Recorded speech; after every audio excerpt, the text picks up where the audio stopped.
Welcome back to The Dive, everybody. Be sure to drop a like on this stream, subscribe if you haven't subscribed yet. And we've got a crazy story for you today. Now, I am not going live tonight. I'll be live tomorrow, but I'm just getting my stuff set up here. I'm not in Los Angeles anymore. We're in Arizona. But I had to come and do this video because this is one of the biggest stories we've seen in well over a year. I mean, really since the start of the SMO. The question that is was on everyone's mind for the past 24 plus hours was, is there a coup going on in Russia, and is there a civil war that seems to be starting in Russia? Now, my position from when all of this began has actually not changed, if you can believe it. There's only a few people, I think, who can say that at this point. My opinion, from moment one of this all going down to the very last moment in which we saw the withdrawal of Wagner forces from Rostov-on-Don, was that this is it's not a nothing burger, I'm not going to say that, but this is not a coup, this is not a civil war, as so many people were, all the Russian military experts came out of the woodworks to tell you all that this was a civil war. And this was also not a nothing burger. I personally don't think this was a psyop. I think there's probably like a less than 1% chance this was a psyop. But I do want to describe what happened and what actually was going on, because I think that it's important to get to the bottom of this, especially amidst this fog of war. It's really not a fog of war. It's a fog of war created by, idiots on the internet that either don't know how to read or are intentionally misrepresenting the situation.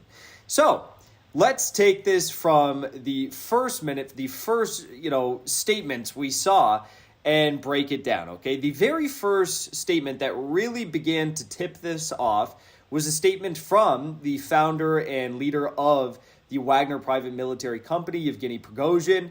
He came out and he said that what he is doing and his leading his men towards Rostov-on-Don is, quote, not a military coup. This is a march and a wish for justice.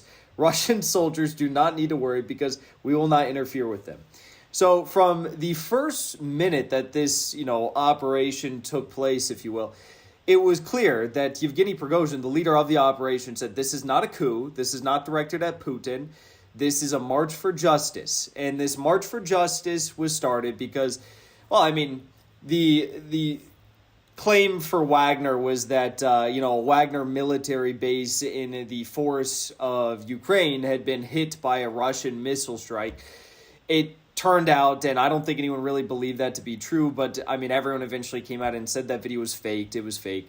But what really sparked this was, and again, this is one of those things that no one except for like me and Ian Miles Chong and Patrick Henningsim, I think is how you say his last name, is Twitter is 21Wire. We're the only people talking about this on Mario Nawfal's Twitter space, so like 100,000 plus people. And that is that Prigozhin had a meeting with Putin like 4 days ago. And in that meeting, Putin was getting all of these, conscripts to sign contracts with the Russian Ministry of Defense to be incorporated formally into the Ministry of Defense. And Prigozhin said, well, I don't want to do that. I especially don't want to do that if Shoigu is leading the Ministry of Defense and Gerasimov is the head of the General Staff of the Ministry of Defense. It's not something I'm going to do. You need to get rid of them. And I'd imagine Putin kind of responded with the tort of, well, it's not your country. This is my country, my Ministry of Defense. So if you want to keep operating here and receiving our funds, men, and arms, then you are going to sign this, and you don't have any say over whether or not we keep Shoigu or Gerasimov. So that's how this all began. And he clearly came out and said it wasn't a coup, so everyone, who's posing, oh, it's a coup, it's a coup, it's a coup. Where are you getting this? Like, where on earth are you getting this? Because Prigozhin has had a months-long feud with Gerasimov and Shoigu. You go back to the events of the final, month of the takeover of Bakhmut, everything that Prigozhin was saying, all these crazy videos he was putting out that we were all commenting on, and we were saying, what is going on with Prigozhin? He was saying, like, we don't have shells. He did that crazy video where he came out and he said, Gerasimov, Shoigu. and he was cursing up a storm, and he was going after them, saying there was corruption because they didn't have proper ammunition, right? And then it turns out that they had just seized a massive ammo depot and they had enough ammunition.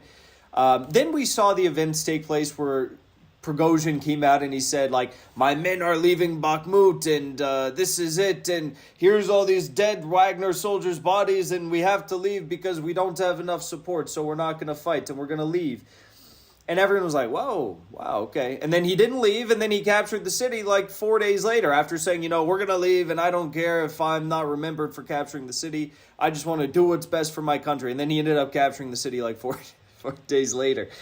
So Putin had this meeting with him, and I'd imagine this is kind of what was said, because in the span of time in which they took Bakhmut and today, Wagner forces were kind of put in the reserves. They were given some time to rest, and Prigozhin was still recording videos. He was recording these videos, kind of saying weird stuff about the SMO, saying that it was just done by Russian oligarchs to seize Ukrainian territory. Everyone kind of didn't pay attention to that video because it seemed so out of left field that it's like, if you're going to act like this is what you really believe, make it a little bit more believable, right? And then Prigozhin came out. He did another video. We covered this on our stream where he said, in a prior, point in history, people like Shoigu and Gerasimov would have already been executed. These people would have been, taken down to the public square and hung. They would have been executed already. So it's like, he was really going over the top with all of this stuff, which is why I still say there is a small percentage that this has all been a psyop that resulted in actual men dying on both sides. But I think that's extremely likely. That's why I said less than 1% chance that this is a psyop of some kind. I do actually think that this is exactly what Prigozhin told us it was. Okay? So let's look through some of these tweets here. So here's from Jeromin. There was a meeting around a week ago between Putin and Prigozhin. It was about prolonging the contract between Wagner and the MOD. Putin insisted on all Wagners have to sign a contract directly with Russian Federation MOD. Prigozhin refused. Contract was canceled, and here we are. Okay, so that was, I took this and I was like, okay, well, that's probably exactly what's happening, right? And it did seem like that's exactly what happened over the past, day. So this was the first tweet I put out about all of this madness. I said, lots of fake news about Prigozhin versus Russian MOD story. So let me explain it simply. If this is all real, Prigozhin will be arrested or end up dead. If this is fake, it will somehow fade away into nothing. As of right now, it seems as though both sides are over-dramatizing the story. Okay, so these were the first questions I had and concerns I had and thoughts I had. And for that, I was basically, made out to be some sort of a, crazy lunatic conspiracy theorist that we claim this stuff. But the fact of the matter is, and 1 second here.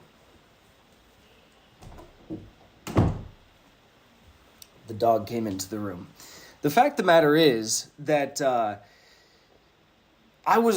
of us who were saying this sort of stuff were lunatics, conspiracy theorists, anything like that. The people who were saying this was a coup, that this was a civil war, they are the conspiracy theorists, okay? They said this with absolutely no ground whatsoever. They were just talking out of their ass, and they still are up until this very minute I record this. They're still saying this was an attempted coup. It's ridiculous. And like I said, I was in that Twitter space with Mario Nawfal. He held it, like 100,000 plus people tuned in, Elon Musk listening in, all these celebrities listening in. And it's like, you guys are speaking to so many people. And it was only Ian Miles Strong, myself, and Peter who were saying the correct things here. And it's like, this is so dangerous. This is so dangerous that I was being made out to be a crazy guy for saying this, but it was actually the truth all along. And it's not the first time they've lied about some crazy thing like this, But here was the argument I basically was putting forward all day. I said, okay, so Prigozhin met with Putin a few days ago. Prigozhin wants Gerasimov and Shoigu out. He said this for many months.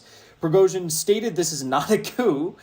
Prigozhin is staging a nonviolent seizure of partial military power to achieve his goal of restructuring the MOD.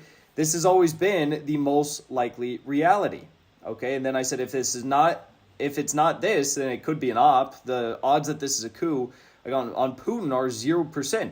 So that was at 10:43 a.m. yesterday morning, LA time. I'm recording this at 6:04 p.m.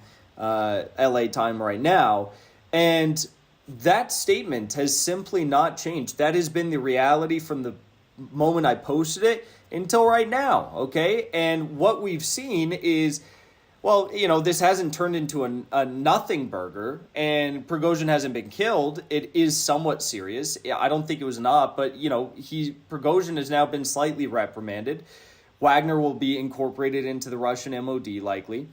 And Prigozhin has been told that he's going to go to Belarus and basically, live in his dacha in Belarus, and that's going to be the end of that. So I want to keep going through some of this stuff here because there were some absolutely ludicrous claims that were being made by people all day. It was stuff like this: breaking, Prigozhin just took over the Kremlin and is preparing public execution for Putin after invading Russia with 5 pickup trucks. That was the average Ukraine supporter's commentary. Breaking, it's a coup and civil war. The civil war has begun. Russia's being decolonized and Putin will face public execution within 48 hours. So these were the sort of claims. And you know what I've got to say? This story, like so many others, and no one seems to learn their lesson except for a select few, this story is a cautionary tale and being patient, recognizing that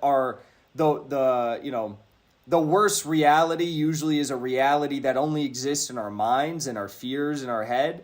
It's a cautionary tale to say that, hey, look, you have to wait till you get the facts in a moment like this. And also, it's a cautionary tale to say that simply, you should just take things for what they are. If Prigozhin is saying this, if everyone's saying it is this, and maybe you should just listen to what the people who are leading this alleged coup are actually saying before you make something up about what's going on, right?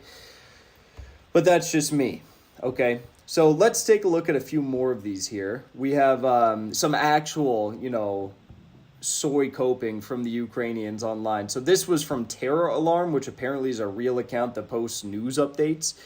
5 hours ago, they said, Wagner forces are coming to take Moscow, and we are going to have a new president soon. That's from Wagner Freedom Fighters. So they're calling them freedom fighters.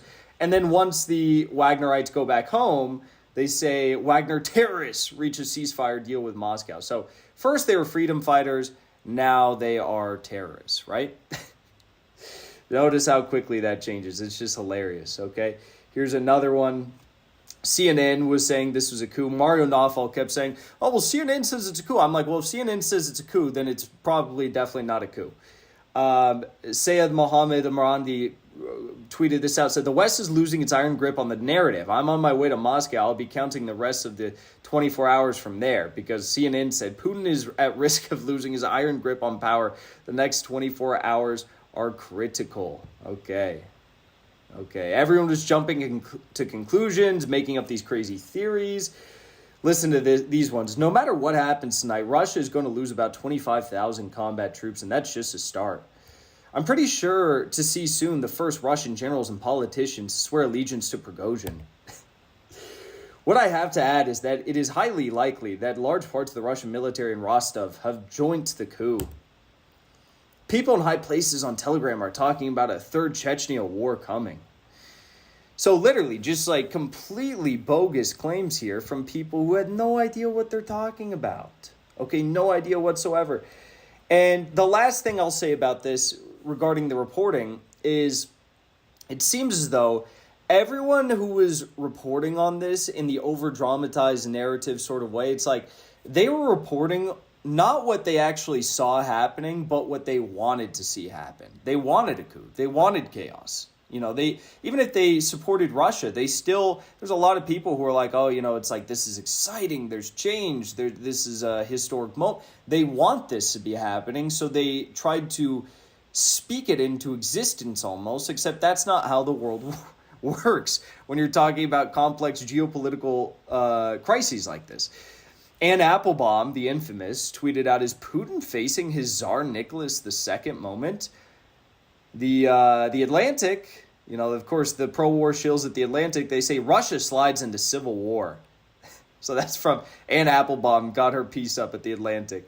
Wikipedia, CIA-controlled Wikipedia, has already labeled this the Russian Civil War of 2023. I mean, these people are just ridiculous. And of course, Mario Nawfal was the worst of all. You know, I'm happy he provided a space for me to come speak, although today when I was taking my victory lap, as if, as this was all coming out to be exactly the opposite of what he claimed, he actually did not let me on the Twitter space today. They did not want me to come on today after the truth came out. Okay, so, you know, some brief notes here from what took place. Surovikin came out and told Prigozhin to stop. There's word, is Surovikin going to become the new chief of the MOD? Who knows? We don't really know yet. The idea that, again, that Wagner was going to launch some sort of a coup is literally insane. Imagine being a Wagner soldier mobilizing towards Moscow without air support or air defense coverage. That's obviously a big no-no. They had about 2 brigades at the spearhead of this 100-kilometer-long March for Justice, as Prigozhin was putting it. The whole thing was ridiculous. I think it was kind of like that meme in SpongeBob where, Plankton, like, breaks into the Krusty Krab, and he's, like, about to get the secret Krabby Patty formula, and then Mr. Krabs or someone catches him, and they're like, so what are you going to do now? And Plankton goes like, well, I didn't think I'd make it this far, to be honest. I haven't considered that. I feel like that's kind of where Prigozhin was at. He kind of just assumed by going into Rostov-on-Don that Putin would be like, whoa, let's not escalate this further. Let's have a meeting with Shoigu and Gerasimov and Prigozhin and see if we can negotiate some peace deal. But when Prigozhin got to Rostov-on-Don military headquarters and they walked in, it was hilarious. He's like, don't shoot, I'll shoot back and I'll have my men shoot even harder. Don't even try this. And they were going back and forth with the deputy MOD people. It's like he didn't really know. He's like, well, if you don't bring them here, then I'll just go all the way to Moscow.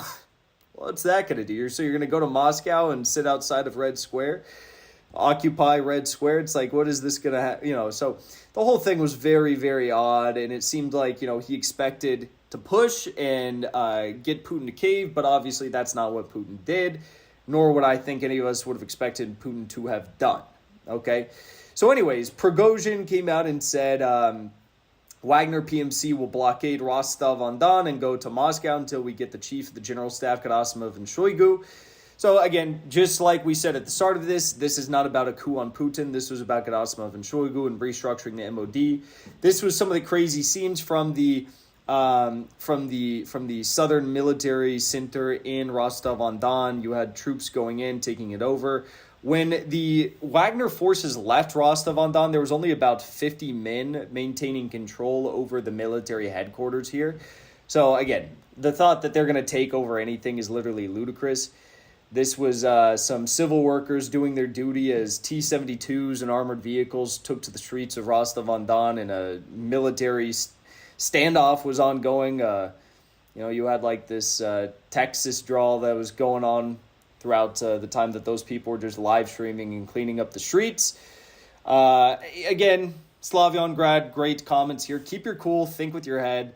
Scott from Calibrated said, cool heads make the best analysts and cool heads will prevail. And that's exactly what happened. So as this was all going on, we saw that Prigozhin, his men, Wagner men, were leading a very actually large convoy of men, of armored vehicles, non-armored vehicles, trucks, so on and so forth, even like T-72 strapped to the back of trucks to Moscow. They got within about 200 kilometers of Moscow. It's a long distance. It's about like 13 hours from Rostov-on-Don to Moscow. But when they got close, the MOD put out this statement. This was at about 9:02 a.m. Moscow time. They said, we appeal to the fighters of the Wagner PMC assault units. You were tricked into Prigozhin's criminal gamble and participation in an armed insurgency. Many of your comrades from several detachments have already realized their mistake, asking for help and ensuring that they can return safely to their permanent bases. We have already provided such assistance to all of these fighters and commanders. Please show discretion and get in touch with representatives of the Russian MOD or law enforcement agencies as soon as possible. We guarantee everyone's safety. So that was from the MOD. even they were not calling for the arrest of Prigozhin. You know, some people were claiming that FSB was calling for the arrest of Prigozhin. That actually was not true. Reuters had published that without any source whatsoever. FSB did not call for the arrest of Prigozhin. There were some people claiming that the Prosecutor General's office in Russia had called for the arrest of Prigozhin. That also was not true. I read the full Prosecutor General's statement, and nowhere in it did they ask for the arrest of Prigozhin. There was some bungled translations on Twitter by pro-Ukraine accounts that claimed they were calling for the arrest of Prigozhin, but it actually was not true. So no one even called for the arrest of Prigozhin throughout this whole chaotic convoy, march for justice, whatever you call it. And then a few minutes after the MOD came out with their statement, and I basically was like, take this with a grain of salt. This is the MOD. This is Shoigu. This is Gerasimov speaking. Putin came out with his speech, and with a very stern look on his face, frankly looking very pissed off, he said he has labeled Prigozhin's actions as treasonous and have compared the armed rebellion to 1917, warning against Wagner Group from betraying their country, comrades, and cause. He denounced Wagner leadership, but not its rank and file, to whom Putin says were misled. So, even here, he wasn't saying that, we're calling for the arrest of Prigozhin. He was simply saying this is treasonous. But in effect, that basically means at that point that you are going to arrest this man when you can if the leader of the country is saying this is treason, So that was a really big moment, and I think a lot of people at that point were like, oh, maybe this is a coup. No, this was still not a coup. This was the moment where people, were like, oh, this is serious. Putin is saying this is treason. Okay, you can have treason. You can have military rebellion. You can have mutiny to a certain degree without it being a coup, okay? Let's just put this in perspective. If a Ukrainian soldier is fighting on the front in Mariupol, and they are told to go storm a Russian position, and this platoon of Ukrainian soldiers refuses to go storm that, Russian position, those Ukrainian soldiers will be drawn up on charges of mutiny and or treason, and they'll probably be shot one by one in the back, execution style, for refusing military hierarchy command. Okay, that is technically, mutiny. That is military rebellion. But that is not a coup because they are not actively planning to take over the Ukrainian government or seize, government power from Zelensky. There's a difference between actually launching a coup on a sitting president or leader of a country, prime minister, whatever, and having a negotiation tactic to achieve certain means by way of withholding certain pawns or utilizing certain pawns to achieve those ends. This was not a coup, even after Putin made this statement, although I will say the statement was very harsh in character, okay? So anyways, the simple fact here is Prigozhin tried to strong-arm Putin, aiming to get rid of Gerasimov and Shoigu. Now Putin has vowed to punish Prigozhin for his treasonous activity. So that I tweeted that right after the event took place. And I also said, I still would not call this a coup. I think it is completely... It's just short-sighted and naive to call this a coup. They could be described as dangerous, self-centered, outright treasonous, but I would not call this a coup against Putin, okay? So after this took place, we saw some statements that, the Wagner Group came out and claimed that Putin made the wrong choice and Russia will soon have a new president. So the Spectator Index posted this. A lot of people were posting this. That also was a fake story. This statement actually came from a random Wagner fan account on Telegram. So that story was fake as well. I saw a lot of people posting that. Very fake story. And Mikhail Volterson posted this at I don't know what time this was actually. Prigozhin probably thought that the MOD would back down, but prepared today's actions as a reserve plan, and when nobody reacted at the MOD, he took action. So this was during the march to Moscow, actually.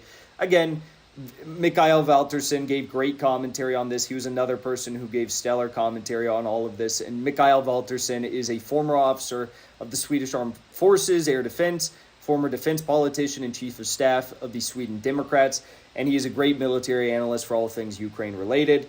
So he also tweeted this out. Some people are going to ask the question, is this all an op? Again, I say less than 1% chance this is an op. He said, I've been unsure what really is the true cause for Prigozhin's uprising, but I'm more and more convinced that it is not a Maskirovka, which is an psychological operation to fool the Ukrainian armed forces. It is a real power play by Prigozhin and action fueled by overconfidence and a belief that he was untouchable. But he's gone too far now, and there's no turning back. The Russian leadership underestimated Ukrainian resolve and capability in February 2022. Prigozhin might have done the same mistake right now. This time, he has gone against Putin's open demand to abort the uprising and accept responsibility for his actions. Instead, he sent a convoy of 170 technical vehicles and trucks towards Moscow. That's an open challenge to Kremlin, which is unacceptable. I believe the only reason the convoy hasn't been wiped out is a reluctance among the leadership in Moscow to kill many of their own. Let's see how it all ends, but nobody is in the Kremlin, Russian MOD, or Russian armed forces will let Prigozhin keep control of PMC Wagner after this. He will be lucky if he is still alive. In 1 week's time, the uprising might just melt away the coming days or have a bloody end if a desperate Prigozhin refuses to surrender. So, another thing I was thinking during this whole saga was, well, they have like 170, technical vehicles here, and they have, maybe several tens of thousands of men. You're talking about them running into constant legitimate roadblocks, also getting into skirmishes with Russian troops. How long can this go on before they sputter out? I think, and Scott from Calibrated said this as well, 48 hours, 72 hours probably would have been as long as they could have lasted with this many men, assuming that there weren't large defections amongst the Russians or the VDV or the FSB, which, again, Mario Nawfal was saying there was defections among the FSB in large quantities. If there's one thing you need to know, it's that this guy's a total fraud, and that anyone who's claiming the FSB is defecting in large factions to the private military company of Yevgeny Prigozhin, you're completely insane and have no idea what you're talking about. FSB is the most loyal group of humans on this planet to any one man, and that man is Putin. Okay, so let's continue on here. Here's a map of the March for Justice. Again, had about less than 2 brigades. I have no idea what they thought they were going to achieve other than just sitting out in front of Red Square. And then we saw this. Prigozhin accepted Lukashenko's proposal to stop the movement of PMC Wagner. Lukashenko, Belarus, is controlled entirely by Russia and Putin. So this is basically just Putin going through Lukashenko to try and save face, avoid looking weak, if you will. Lukashenko had long conversations with Putin all day and with Prigozhin as well. And while we still don't know the exact details of this, we do know some general idea of what went on. And again, given that we know that Prigozhin accepted Lukashenko's proposal to stop the movement of PMC Wagner, this literally means it was not a rebellion it was not a coup against Putin. This was an effort to strong-arm the Russian MOD. Okay, if this was a coup on Putin, they would not be stopping until they got rid of Putin or attempted to do so. You know what I mean? It's like this was not a civil war. This was not a coup. It's completely ludicrous to assume that it was. Okay, one interesting thing here that I do want to point out. Again, I'm not saying this is not, but it is worth noting. 1 hour after the Ukrainians were rumored to have started a new counteroffensive push to take advantage of the chaos in Moscow, we did have reports of these negotiations coming to a close between Prigozhin and Putin. Maybe a coincidence. I think probably a coincidence. But it is worth noting that did take place. The Ukrainians recommitted, and then 1 hour later we had this peace proposal, or this, negotiation get confirmed between Prigozhin and Putin. We then saw Wagner turn its columns and leave for its field camps in Ukraine. That was from Prigozhin. They left Rostov-on-Don. They got within 200 kilometers of Moscow itself. According to the agreement, I've seen this posted. I can't confirm this because we haven't seen an official agreement yet. But the initial reports I saw were that PMC Wagner will be stationed in Belarus to defend the border against Poland. I don't think that is true either. I think the fact is that Prigozhin is being granted, like, essentially, like, clemency. They're saying, go to Belarus, go stay in your summer home in your dacha in Belarus, and, take some time over there, and we're not going to do anything to you in Russia, but you need to go to Belarus, So he's basically being, siphoned off to Belarus. Wagner will, as Putin tried to do a week ago when Prigozhin and him had a meeting, Wagner will be incorporated into the Russian Armed Forces, the MOD. They will be probably somewhat...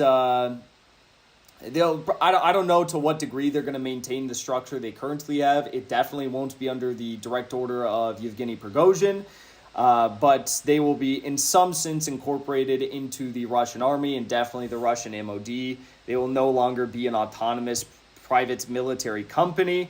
And Mikhail Valtersin has some closing thoughts here. He said one positive consequence for the Russian side is that they avoid any ongoing continued verbal civil war between Prigozhin and the military leadership. Another interesting thing to see are if all those Russian military bloggers that demanded the Prigozhin must be shot immediately still adhere to that position in a couple days. Now, the last thing I'll say is we don't really know how this is all going to end. Could Prigozhin still be killed upon arriving in Belarus a week later, a month later, a year later? Yes, that is still a possibility. Is it possible this was an op? Yes, but I'd say less than 1%. You had like 12 Russian soldiers, pilots that died. I don't think that they would go to that length for an op. Is this possible? Is it possible that, what are the other theories? There's so many theories here. Is it possible that this was being utilized to further consolidate power for Putin? Well, whether or not it was or it wasn't, that is a clear outcome of the events over the past, 24, 48 hours, is power has been further consolidated for Putin. You now have Wagner that is going to be incorporated. Wagner, one of the most capable, down in the dirt groups in the entire Russian military coalition, is now going to be a part of the Russian MOD under the MOD infrastructure. You're going to have Prigozhin out, so any internal challenges from Prigozhin on Shoigu, Gerasimov will be quelled. You are going to have all of these individuals, the Wagner fan accounts, if you will, who are pro-Prigozhin and were calling for the execution or removal of Putin from power.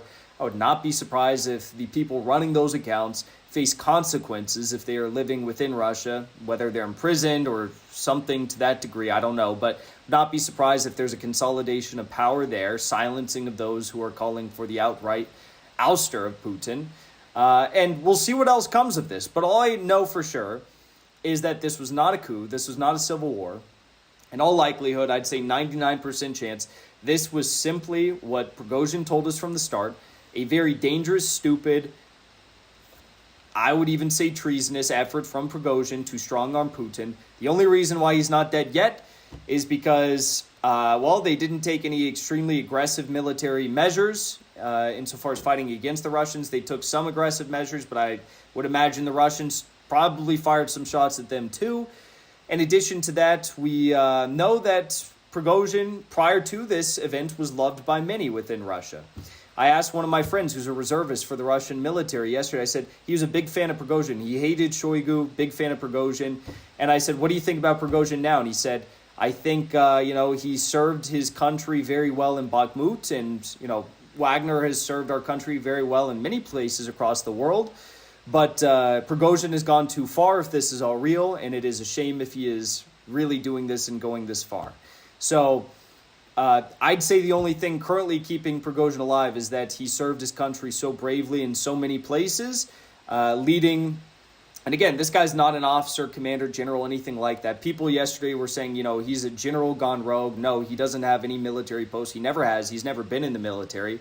He was an entrepreneur, restaurateur, and chef that decided to start this military company that's proven to be very successful.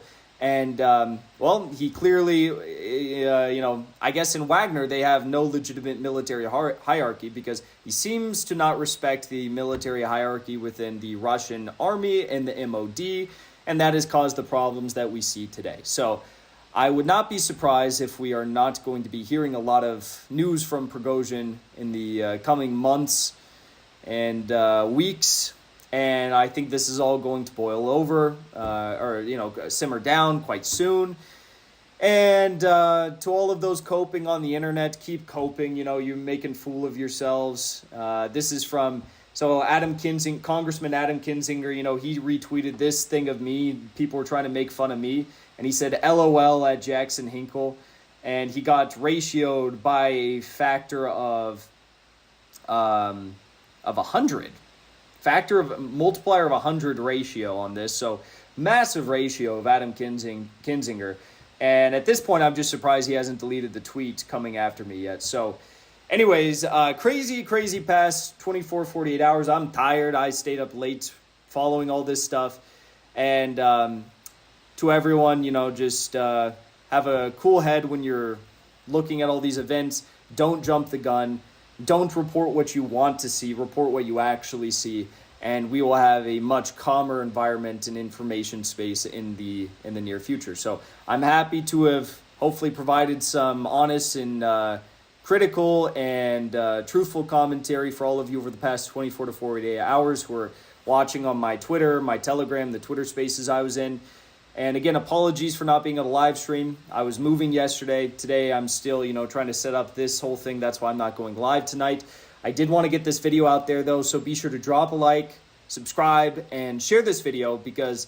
I don't know how many places, even still at this, late hour, you're even going to get the truth, okay? CNN is still spinning out of control. So if they are, I'm sure Mario Nawfal is still calling this a coup. Anyways, thank you all for tuning in. I'll see you back here probably tomorrow. Until then, I hope you have a great rest of your night. Thank you.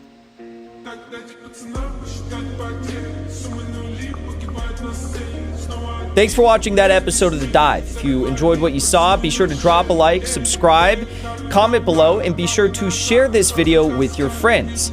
Also, my YouTube channel has now been permanently demonetized by YouTube because of the truth that we tell here. For that reason, I'm asking you to join as a supporter on my Locals community, which you can find linked below in the description of this video or in the comment section. Thanks for watching. Thank you for your support. I'll see you back here next time.